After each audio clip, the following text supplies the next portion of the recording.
Welcome to part 3, chapter 17. Probably the saddest story of what happened out west, the story of the Plains Indians. As previously mentioned, the Plains Indians by 1865 had developed a unique way of life that was dependent upon the horse and buffalo. These nomadic tribes would follow the buffalo herds, and horses enabled them to do it easier and quicker.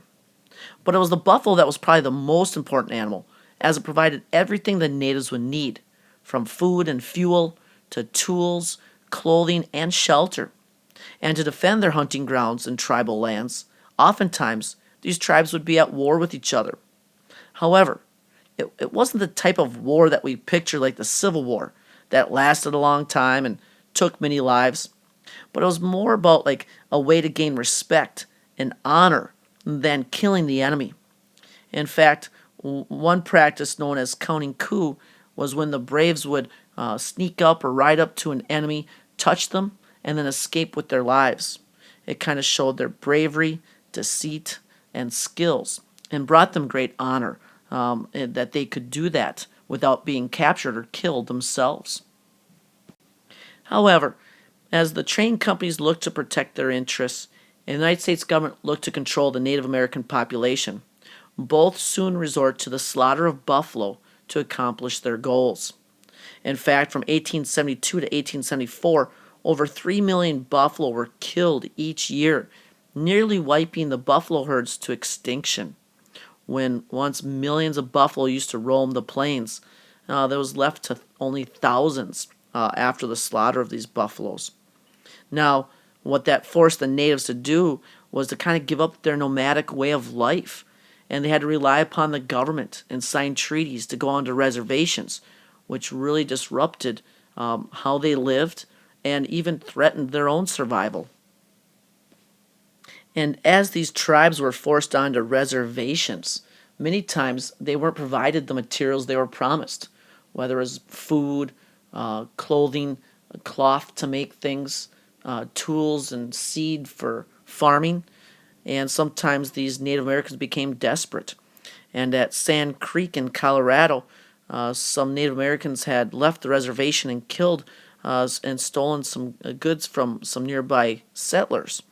And as the United States Army converged on Sand Creek, Colonel Shivington ordered an attack on 700 sleeping Native Americans. And as they attacked, men, women, and children were all killed. And this really kind of upset many people back in Washington and around the United States. And as you can imagine, there were numerous conflicts between the United States government and the Native Americans. Probably the Native Americans' greatest victory came at the Battle of Little Bighorn, where the Sioux were led by their medicine man, Sitting Bull, who had a vision of U.S. soldiers falling from the sky. And so their warriors took this as a message that they were destined to have a great victory. And that victory came against Lieutenant Colonel George Custer. This whole battle began when in 1875 gold was discovered in the Black Hills, which was sacred Sioux ground. And they believed that the Great Spirit resided here. And it was believed that the sick and wounded could go there and get healed. That holy men could go there and have visions. It was really sacred. And so as Custer and his men were coming to this land to clear the Native Americans out, they attempted to make room for further white settlement and prospecting. But Custer and his 197 men stumbled upon what was probably the greatest gathering of Sioux in the Great Plains, which included over 2,500 warriors. And as Custer mistakenly gives the orders to attack, it didn't take long for these warriors to surround Custer and his men. And they had to resort to actually shooting their own horses and trying to use their carcasses as something to hide behind for defensive measures. But within 30 minutes, every single person, including Custer himself, was killed. And by October of 1876, many of the Sioux had surrendered, but Sitting Bull and some others had fled up to Canada, where they stayed for about 5 years before returning back to the United States. But this defeat for the United States Army kind of sets off a demand for revenge and tried to bring about an end to the fighting on the Great Plains. And if we turn our attention further westward to the Nez Perce, who were led by Chief Joseph, who was born in the Wallowa Valley in northeast Oregon. They had been given this land as their reservation, but after the gold rush in 1863 into the Nez Perce territory, the United States wanted to take back some of that land. And in fact, that's what they did. It took back over 6 million acres that it had promised, reducing the Nez Perce to only 1/10 of its normal size of a reservation. And by 1877, the U.S. had sent in troops to force the Nez Perce onto a new reservation. But being that they weren't willing to go, they actually tried to flee. And what happens is probably one of the biggest kind of military retreats in history that stretched over 1,400 miles, lasted over 3 months, where just 700 Nez Perce were being defended by only 200 warriors. But they were able to hold off over 2,000 U.S. soldiers as they made their trek trying to escape up into Canada. However, they were stopped and surrounded, and once again, as fighting broke out, many of the Nez Perce men, women, and children were all killed. And one of the first people to speak out about the treatment of Native Americans was Helen Hunt Jackson in her book, A Century of Dishonor. In it, she condemned both state and federal government's Native American policies and the broken treaties that they didn't hold up.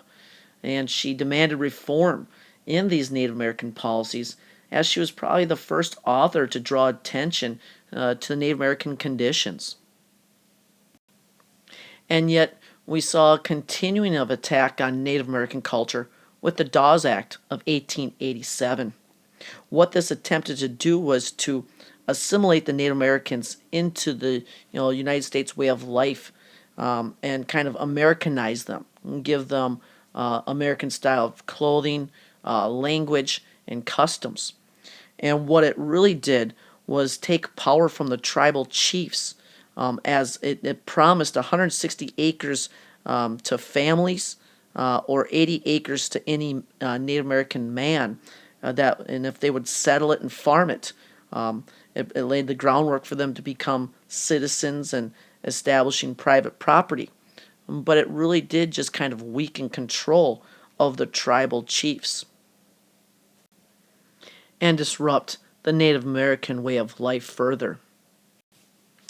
And as life on the reservations continued to deteriorate, in 1890 there was kind of this movement of what became known as the ghost dance, in which leaders encouraged the Native Americans to stop dressing like the whites, trading with the whites, and kind of resort back to tribal clothing and to dance. And if they all did, the Great Spirit would lift them up and bring a whole new blanket of earth down with more buffalo, and kind of wipe out the whites.